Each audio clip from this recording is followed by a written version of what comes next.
మోదీ చిత్తుగా కేజ్రీవాల్కు వచ్చిన 40,000 మెజారిటీని 400-600తో ఓడించారు. కేజ్రీవాల్ని మనీష్ సిసోడియా అని అందరినీ.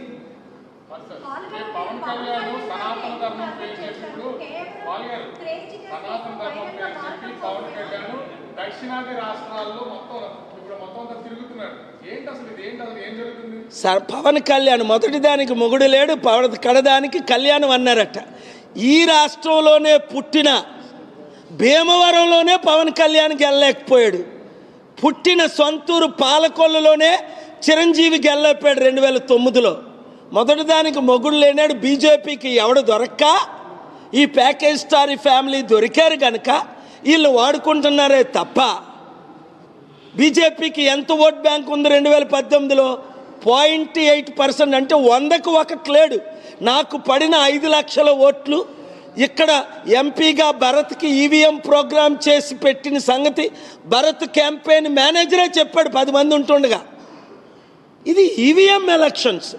దమ్ముంటే బీజేపీకి, దమ్ముంటే పవన్ కళ్యాణ్కి, చంద్రబాబు నాయుడుకి, రేవంత్ రెడ్డికి, కేసీఆర్కి ఈవీఎం ఎలక్షన్లు కాదు బ్యాలెట్ పేపర్ ఎలక్షన్లు పెట్టమని నాతో జాయిన్ అవ్వమనండి. 18 పార్టీలు జాయిన్ అయ్యాయి.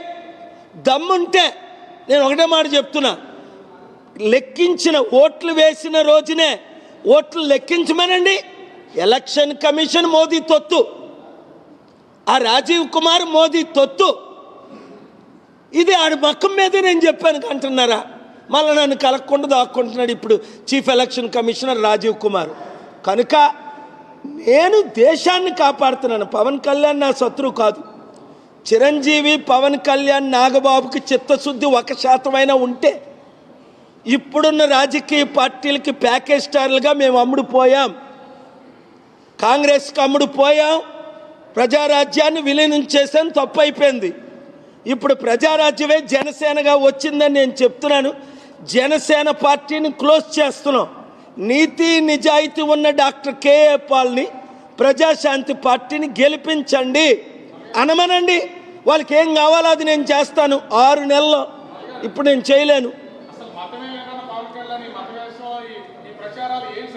మీరు మాటికి పవన్ కళ్యాణ్ గురించి ప్రశ్నిస్తారు.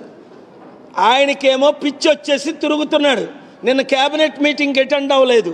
ఆయనకి ప్యాకేజీ దొరికిపోయింది. అన్నీకి సెంట్రల్ మినిస్టర్ దొరికిపోయింది. ఇక్కడ నాగబాబుకి స్టేట్ మినిస్టర్ దొరికిపోయింది. ఇప్పుడు నేను తిట్టిన ద్వారా వాళ్ళు వెనక్కి వెళ్ళిపోతారు. మీరు మాట్లాడండి.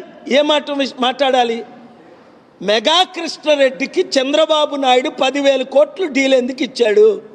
80,000 కోట్లు పోలవరం ప్రాజెక్టు ఎందుకు ఇవ్వబోతున్నాడు? మెగా కృష్ణారెడ్డి భార్య బీజేపీ ఎంపీ రాజ్యసభ 500 కోట్లు ఇచ్చి తీసుకోబోతుంది, బీజేపీలో చేరబోతుంది. ఈ మెగా కృష్ణారెడ్డికి వచ్చిన అవినీతి లక్షల కోట్లు రాజకీయ పార్టీలకి 1000 కోట్లు ఇస్తున్నది రుజువులు నేను పెట్టాను. అది తెలంగాణ హైకోర్టు కాళేశ్వరం రీఓపెన్ చేయట్లేదు. నేను వెళ్ళి ఫైట్ చేస్తాను, ఆమరణ నిరాహార దీక్ష చేస్తాను.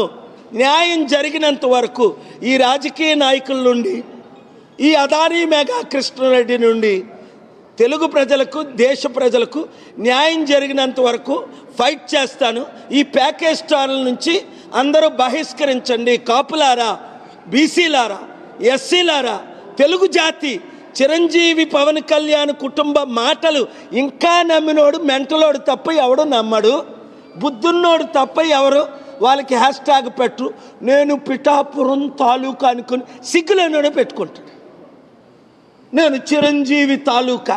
అరే, ఇంత ఓపెన్ డే లైట్లో మనల్ని అమ్మేస్తే మన బీసీ బిడ్డల్ని, మన కాపుల్ని, వాళ్ళ తాలూకా అనుకున్న వాళ్ళకి సిగ్గుండద్దా? మక్కువలో మాస్క్లోనే వేసుకొని ఆ బురకాలు వేసుకొని తిరగాలి. వాళ్ళ తాలూకా అనుకున్న వాళ్ళందరూ ఓపెన్గా తిరక్కండి. ఎందుకు? నేనున్నాను కదా మీ కొరకు. అప్పుడంటే అమెరికాలో ఉన్నా, ఇప్పుడు మీ కళ్ళ ముందే ఉన్నాను, మీ కొరకే ఫైట్ చేస్తున్నాను. నేను కాపును కాదా? మజ్జును కాదా? పెద్ద కాపును కాదా? కాపుల్ని కాపాడే కాపును కాదా? ఎవడిలాగో నేను అమ్ముడుపోను కదా. ఆయనేమో పాపం కాకినాడ ఆయన మీద దాడి జరిగింది పాపం, ఆయనేమో జగన్ కమ్ముడిపోయాడు, కూతురేమో జనసేన కమ్ముడిపోయింది. అమ్ముడు పోయిన కాపులు కావాలా? గుండె గీయించుకున్న కాపులు కావాలా?